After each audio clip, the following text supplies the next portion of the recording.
Hello, my name is Karen, and I am an occupational therapy student at Kaiser University's MS-OT Bridge program. As part of my virtual fieldwork experience, I am filming weekly videos regarding various topics. This is the first week of my second round of Level 1 fieldwork with a focus on the pediatric population. On this week's video, I will be discussing the differences between speaking with a pediatric client versus speaking with their parent or caregiver. To start with, when speaking with a pediatric client, your approach is going to vary based on what age you're working with. Obviously, when working with children who are a little bit older, 10, preteens, teenagers, you're going to want to make sure that you are not talking down to them and not speaking to them in a baby voice. But you're also going to watch your language and make sure that you're speaking in terms that they understand. As with any client, you always want to speak at the education level where they're at, not using terms that are too complicated, and also not speaking below their education level. So when speaking with teenagers, you're going to want to make sure that you speak in not so simple terms, but not throwing out medical jargon when speaking to them. When working with younger clients, such as toddlers or young children between the ages of 6 and 10, you're going to want to make sure that, again, you're not speaking in a baby voice with them, but we're going to be using very, very simple terms.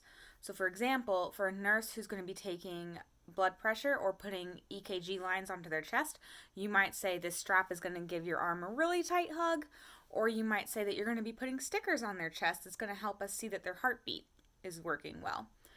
So, using terms that are going to explain what's happening to the child without actually using medical equipment or medical terms is going to be the key factor when speaking with these young children.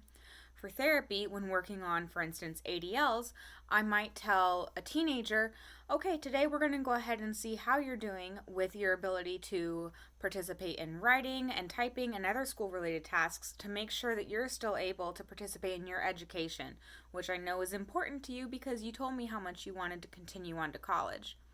With little kids working with play or dressing, I might tell them, today we're going to go ahead and see if you can tie your shoes. I tied mine this morning. Can you show me how you tie yours? Now I get to see how they work on clothing fasteners without telling them, oh, I'm seeing if you're functionally independent and we're working on basic activities of daily living. So using those simple terms, but still making sure to explain what's happening so they know what's going on and they're still an active participant in their care. When speaking with parents, it's important, again, to not be using medical jargon, but also to understand that you are working with their child, so they're probably very emotional and very stressed right now, especially if this is in the acute care setting. According to studies performed by Mierner and colleagues, it's important to take into consideration the parent's emotional state. They might be very, very stressed and also dealing with procedures or treatment options that seem very scary to them. So while you still want to make sure that they have a full understanding of what's going on, you also want to take into consideration that they are going through some of the most challenging times of their lives right now. So I'm going to make sure that when I'm speaking to them, I'm speaking slowly and clearly. I'm also going to give them the chance to ask plenty of questions.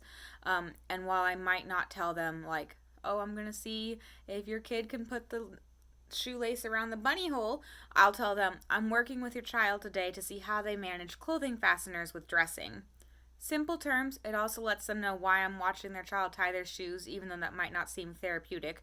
And it's going to make sure that they understand what's happening with their child and what they're doing during our therapy session. As always, it's important to give your client and their caregivers the chance to ask lots of questions, and if they do have any concerns or something, start back from the beginning, have plenty of patience, and if one way works, then that's great. If one way's not working, try a different approach. Thank you so much for joining me this week, and I look forward to seeing you next week.